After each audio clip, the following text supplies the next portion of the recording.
Have you guys ever wondered what would happen if Muzan turned Tanjiro into a demon alongside Nezuko? Considering Tanjiro's potential, he would become a massive threat to humanity under Muzan's control, or maybe he can resist his control like Nezuko? I'm sure this question must have popped into your tiny brain at some point. Fortunately, I formulated 3 theories that might pique your interest regarding this topic. Without any further ado, let's dive right into it. In the first theory, Tanjiro and Nezuko were both demons, then the whole storyline would be completely different. Let's start with the scenario number 1. We all know that Tanjiro went to sell coal in the nearby village, and when he came back, he saw his family slaughtered except Nezuko, who had been turned into a demon. But what if Tanjiro had never gone to sell coal, and Muzan turned him into a demon as well? Shortly, Gyu arrives at the scene and sees Nezuko and Tanjiro and instantly attacks them. Tanjiro and Nezuko, both frightened by this, run for their life, but Gyu catches up to them and eventually kills them both. With Tanjiro and Nezuko gone, the Demon Slayer Corps suffer a huge loss as Demon Slayers like Zenitsu and Inosuke, who were saved by Tanjiro, would be dead. Besides them, Tanjiro also saved some Hashiras as well, and in his absence, they would perish as well. This results in Muzan defeating the Demon Slayer Corps and taking over the entire world.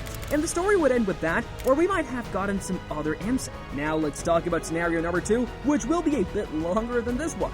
In the previous scenario, we talked about how Tanjiro never went to sell coal and was turned into a demon and later killed by Gyu. But what if he did go to sell coal, but was later turned into a demon? Alright, hear me out. If that is the case, then the story continues like normally. Tanjiro goes to sell coal in the village and comes back home to find his family slaughtered and Nezuko turned into a demon. Tanjiro then takes Nezuko and runs into the forest, where he is attacked by Nezuko until Gyu arrives and tries to kill Nezuko, but Tanjiro stops him. Then, Gyu sends both of them to Sakonji so that they can train and Tanjiro can potentially become a demon slayer. Soon, they arrive at Sakonji's house where Sakonji starts to train Tanjiro so that he can learn about water breathing. Soon, Tanjiro is able to learn water breathing and sets out to Asakusa with Nezuko. And now is the part when both Tanjiro and Nezuko turn into demons. Tanjiro and Nezuko are enjoying ramen until Tanjiro starts to smell something odd and starts to follow the smell. He rushes through the crowd and the smell starts to become stronger and stronger until he encounters Muzan. Tanjiro, filled with hatred and rage, tries to attack Muzan but is unable to, and Muzan vanishes into the crowd after turning a few people into bloodthirsty demons. But Tanjiro's mind is filled with revenge, and he knows that Muzan is still in Asakusa. So he draws a rough sketch of Muzan and starts to ask the people around him, but has no luck until he goes to an old bearded guy who tells him that he might have seen him in the alley. Tanjiro heads to the alley and witnesses Muzan slaughtering 2 guys. Tanjiro, seeing them fight, decides to join them. He leaves Nezuko at the start of the alleyway and approaches Muzan to ambush him. Muzan, after seeing the earrings, becomes angrier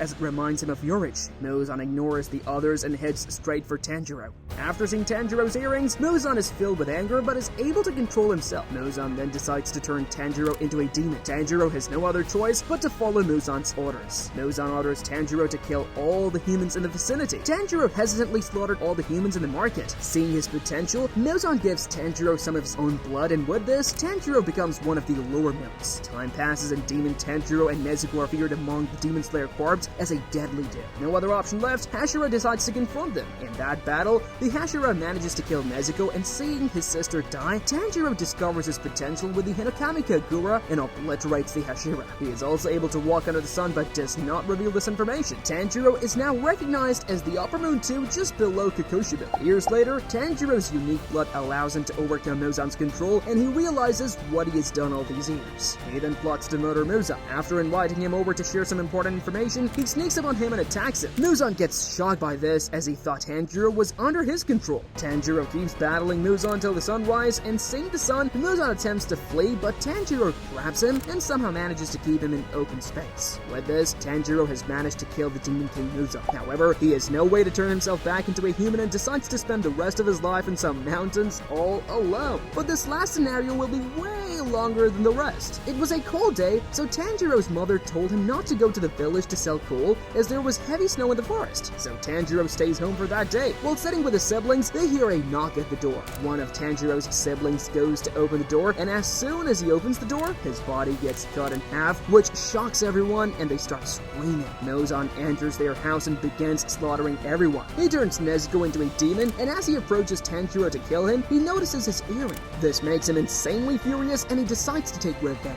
Instead of killing him, Nozan turns him into a demon. After some time, Tanjiro and Nezuko wake up. After seeing that everyone else was slaughtered, they rush to the nearby village to get help, not realizing that they've been turned into demons as their memories are a bit hazy. As they're rushing through the piles of snow, Gyu arrives and notices them running towards a human village. Gyu, thinking that they might be going to the human village to kill the humans, quickly attacks them and slaughters Nezuko, while Tanjiro is heavily injured but barely manages to escape. Tanjiro vows to get revenge one day. He quickly wears a robe and enters a small town. Even though he is thirsty for blood, he is hesitant to kill a human. A few days later, Tanjiro's thirst for blood increases until he is unable to control it. At night, when no one is looking, he starts to look for his prey and sees a couple walking by. Tanjiro is still hesitant to kill anyone, but has no choice, so he attacks the couple, killing both of them, and then takes them back to a small hut in the nearby mountains and devours them. As soon as he tastes human blood, he gets addicted to it. Killing more and more humans day by day, rumors about a bloodthirsty demon started to spread around the small town, and so the Demon Slayer Corps are called to deal with this demon. Tanjiro, while looking for his next prey, hears about these rumors and doesn't come out of his hut for a few days because he's scared that he might die.